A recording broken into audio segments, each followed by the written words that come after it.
Comme Dieu est étrange. Je ne comprends pas ce qu'il a en tête. Ce qui est étrange, car j'ai toujours été bon pour lire les gens autour de moi. Comme je suis fou de le comparer à un être humain. Il ne doit probablement pas penser à ce qu'il va faire ensuite, il le fait simplement et ne se soucie pas de ce qui se passe. C'est comme quelqu'un qui sait qu'il va mourir et qui ne fait rien pour l'éviter. Je croirais que, étant omnipotent, omniscient et omniprésent, il ferait au moins l'effort de changer les choses. Peut-être qu'il ne peut rien faire, que le destin est au-dessus de lui, ou peut-être qu'il ne veut tout simplement pas.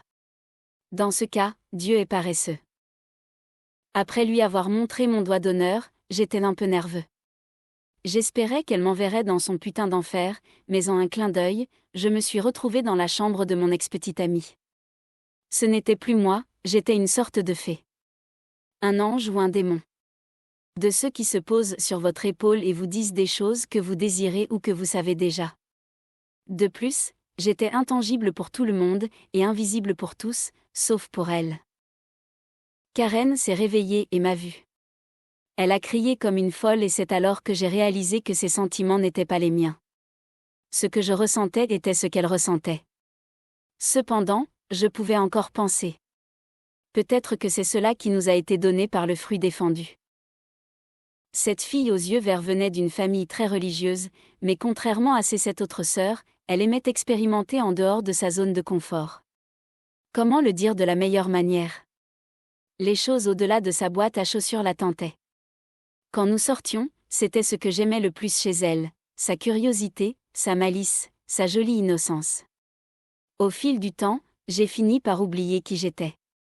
J'ai cessé d'être un irréligieux et j'ai permis que l'on m'enveloppe d'un manteau protecteur, que l'on me raconte des histoires de foi, que l'on me saupoudre d'espoir et que l'on me couvre les yeux d'un bandeau transparent appelé but.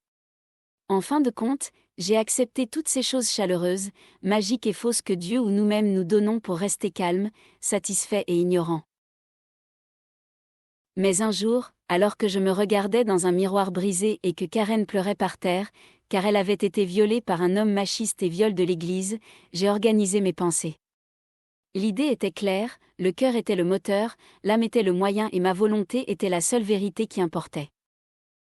Ce soir-là, je suis sortie de cette salle de bain et j'ai volé vers le ciel. Tout ce que je voulais, c'était tuer Dieu, prendre sa place et régner. Je l'ai fait, j'ai créé mon monde parfait, un où je voulais amener la Karen que je connaissais. Mais elle n'appartenait pas ici et je ne ressentais plus rien pour elle. En fait, je n'avais plus besoin de ressentir quoi que ce soit.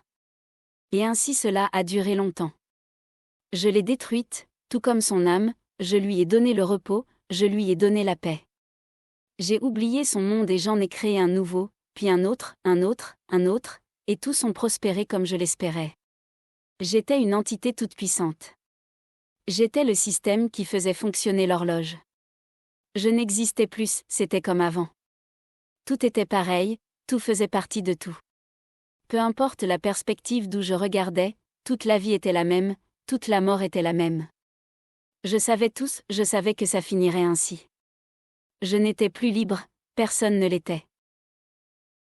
L'arrivée d'un jour où quelqu'un voulait me tuer est venue. Je savais tout ce qui se passerait quand il aurait ce pouvoir. Et ce n'est pas comme s'il était spécial ou unique, c'était juste son temps. Dans mes derniers moments, j'ai ri.